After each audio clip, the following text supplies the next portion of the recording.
पहुंचे, भाजपा की सरकार थी, तो सोचे हमारी बहुत सुनी जाएगी, और पहुंचे तो चूंकि अनीता भटनागर नई डीएम थी और वो किसी भी फैसले के लिए पूछती नहीं थी, जगह पे जाती थी तब फैसला करती थी।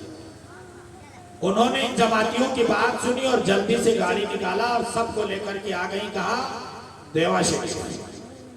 अब हुजूर वारिस भी आलम पनाह की कमेटी को बुलाया और इमाम साहब को, और कहा कि भाई आप लोगों ने इनको क्यों मारपीट के भगा दिया, क्या ये मुसलमान नहीं है? इमाम साहब खड़े हुए और उन्होंने बताया कि ये ना अल्लाह को मानते हैं, ना रसूलुल्लाह को मानते हैं, ना इन बुजुर्गों को मानते हैं। जमात में जो चलती है उसमें एक अमीर होता है, इनका सिस्टम है, एक आदमी को अमीर बना देते हैं, मतलब जेब में 1 रुपया नहीं, लेकिन अमीर साहब है। उनके साथ रहने वाले सभी लोग उनको अमीर साहब ही कहते हैं।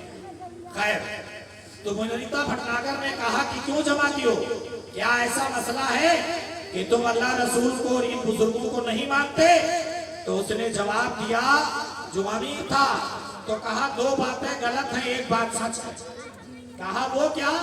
कहा ऐसा है कि अल्लाह रसूल को तो हम मानते हैं, लेकिन इन बाबा दाई को हम नहीं मानते।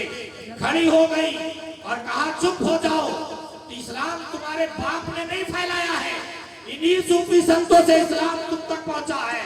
जब तुम इनको नहीं मानते तो अल्लाह और रसूल को कैसे मानते हो?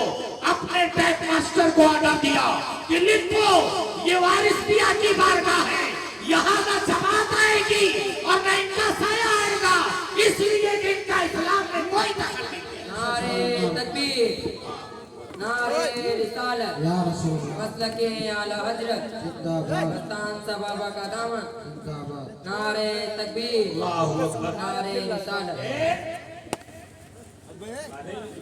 अरे छोड़ चलो हो गया बेटा, चुप रहो। तो सोचने की जरूरत है। हम अजीम दिवाली की बारगाह में हाजिर हैं, हमें दिवाली की बात सुनना है। आइए आपको एक और वाकया सुनाए। वक्त के बुजुर्ग और वली कामिल हैं हजरत ख्वाजा निजामुद्दीन औलिया महबूब इलाही। कौन है? वक्त के अजीम बुजुर्ग, इनकी भी दिवाली का एक आलम है। हजरत निजामुद्दीन औलिया महबूब इलाही बदायूं के हैं, और निजामुद्दीन औलिया ने दिल्ली में मस्कन किया। मुरीद है हजरत बाबा फरीदुद्दीन गंजे शकर अलैहि रहमत के।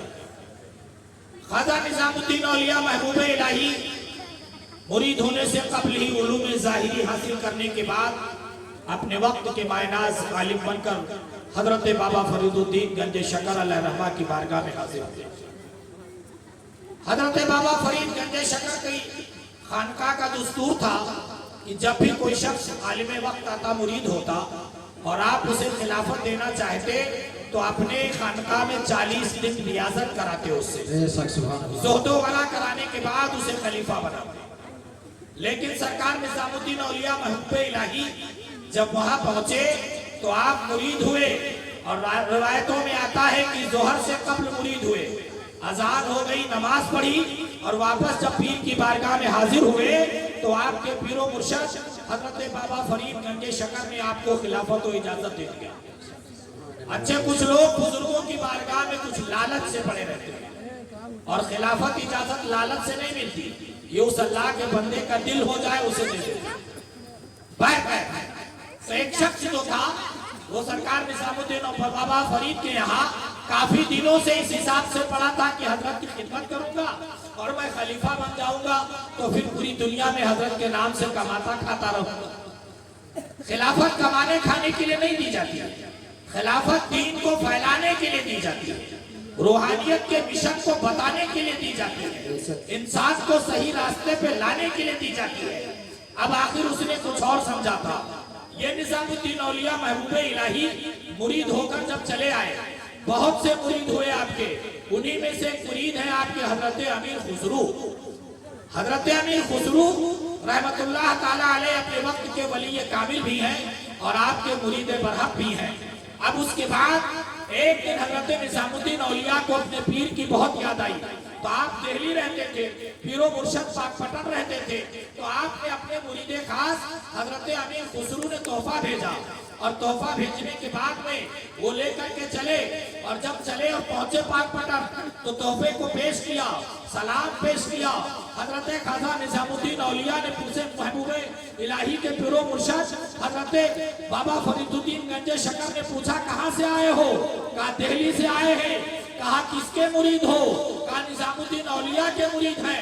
हजरत फरीदुद्दीन गंजे शकर हजरत अमीर खुसरू को जांचने के लिए बोलते हैं किसके मुरीद हो गए तुम? ये जुमला जो था हजरत अमीर खुसरू के दिल पे असर कर गया कि मेरा पीर जो है वो तमाम खूबियों का मालिक है, आखिर इन्होंने ऐसा कैसे कह दिया? तो जो सफर बगैर समझे पूरा हुआ था वो वापसी में बड़ा लंबा हो गया, सफर कट नहीं रहा था। जैसे तैसे हजरत अमीर खुसरू जो है अपने पीर की बारगाह में पहुंचे, चूंकि वहां कुछ कह नहीं सकते थे, वो दादा पीर लगते थे। आए, पहुंचने के बाद में तारीख बताती है हजरत अमीर खुसरू अपने पीर के कदमों में सर रख दिए, बरजस्ता रोने लगे और कहा हुजूर आपने जहां भेजा था उन्होंने कुछ कहा है? हजरत निजामुद्दीन औलिया ने पूछा, कहा क्या कहा था? कहा जब पहुंचे तोहफा पेश किया, सलाम पेश किया, बड़ा खैर मकदम किया उन्होंने, बड़ी इज्जत अफजाई किया उन्होंने, बड़ी मोहब्बत से पेश आए, तमाम बातें होती रही। इसी दरमियान उन्होंने पूछा कि तुम किसके मुरीद हो? मैंने कहा आपका नाम मुबारक लिया, तो उनकी जबान से जुमला निकला कि आखिर तुम कैसे के मुरीद हो गए? तो मेरे दिल में ये बात असर कर गई और उसके बाद में मुझसे रहा न गया, मैं जवाब न पूछ सका। आखिर चला आया हजरत निजामुद्दीन औलिया ने अपने मुरीदे पर हमसे फरमाया कि तुम्हें आने की जरूरत नहीं थी, बल्कि तुमको पूछना था कि हुजूर आखिर मामला क्या है, आखिर कैसे पता लगेगा? जाओ वापस चले जाओ और उसके बाद में मेरे पीर से इस सवाल का जवाब पूछ लो। तारीख बताती है हजरत अमीर खुसरू वापस चले गए, पहुंचे, सलाम पेश किया, सलाम पेश करने के बाद में अपना बात पेश किया। हजरत बाबा फरीद ने फिर वही कहा, तो कहा हुजूर ऐसी बात नहीं है, वो मेरे पीर हैं। और कहा क्या था कि जब अल्लाह रब्बुल इज्जत के नूर की महफिल सजती है तो तेरा पीर उसमें नहीं होता है, आखिर क्या मामला है? अमीर खुसरू ने कहा हुजूर आप जब नूर की महफिल सजे तो इस गुलाम को ले चले, अपने पीर को मैं खुद तलाश कर लूंगा, मेरा पीर होता कैसे नहीं है? तारीख बताती है वो वक्त आ गया, हजरत अमीर खुसरू ने बाबा फरीद ने फरमाया बेटा आज बेहतरीन गुस्ल कर लेना, कल्बो दिमाग को साफ कर लेना और उसके बाद में आज तू अपने मामलात को बेहतर कर लेना, आज वो नूर की महफिल सजेगी। हजरत अमीर खुसरू फरमाते हैं कि बात बढ़ती गई, वक्त जब रात का आया, महफिल जब सजी, आपने फरमाया आंखों को बंद कर ले। जब मैंने बंद किया तो कहा खोल दे, जब खोला तो मैंने क्या देखा कि अज़ल से आफत तक जितने औलिया इकराम होने वाले हैं सब हाजिर हैं। हजरत अमीर खुसरू अपने पीर को उसी सब में तलाश कर रहे हैं, तलाश करते जा रहे हैं। आखिर जब इस तरारी कैफियत बढ़ी, वहाँ भी बाबा फरीद मौजूद है, बुलाया और कहा इधर आ, क्या कर रहा है? कहा मेरे पीर को ढूंढ रहा हूँ। कहा ढूंढा तो मिले कि नहीं? कहा भी तो नहीं मिले। मामला क्या है? कहा यही नहीं, पर्दा हटा के देख ले, पीछे भी कुछ लोग बैठे हैं। अमीर खुसरू पर्दा हटाते हैं तो क्या देखा? एक अजीमुल मर्तबा बुजुर्ग बैठे हैं, पलटने वाले थे, आवाज आई पलटने की जरूरत नहीं है और पीछे चला जा और पर्दा हटा ले। जब पर्दे हटाते गए तो आखिर में क्या देखा कि एक पर्दा जब हटा तो पर्दे के दरमियान हजरत गौसे आजम मौजूद है और उनकी कदमों में सर रखे हुए हजरत महबूब इलाही मौजूद। नारे तकबीर, नारे तकबीर, नारे रिसालत, नारे रिसालत, मसलके आला हजरत जिंदाबाद, मसलके आला हजरत जिंदाबाद, उर्से मुबारक जिंदाबाद, उर्से मुबारक जिंदाबाद, नारे तकबीर, अल्लाहु अकबर, नारे रिसालत, सुभान अल्लाह, सुभान अल्लाह। ये दीवानों की महफिल है और दीवाना जब दीवाना बन जाता है तो अजीब कैफियत हो जाती है। यहाँ तो अजीब मामला है और ऐसे दीवाने भी आ जाते हैं। आला हजरत का जाहिरी उलूम का मामला चल रहा